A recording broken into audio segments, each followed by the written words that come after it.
How to deactivate Instagram account. Let's get right into the video. First of all, open your application Instagram and make sure you are logged into your account. Tap on your profile at the bottom right corner and then tap on this three line at the top right corner.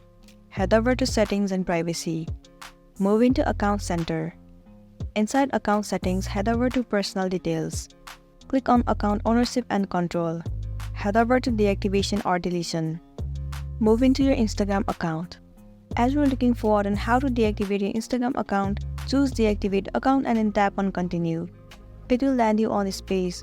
Enter your password of your Instagram account. Once you have entered the password, tap on Continue. Right here, you need to state the reason why you want to deactivate your account. You can select any of the reason from here and then tap on Continue. Now for the last time, if you tap on Deactivate Account, your Instagram account will be temporarily deactivated. And you can reactivate your account anytime you want to. All you want to do is enter the username and the password of your Instagram account, and then your account will be reactivated. So that's it, and this was a tutorial video on how to deactivate your Instagram account. I hope you're gonna find this video useful. Thank you for watching it till the end.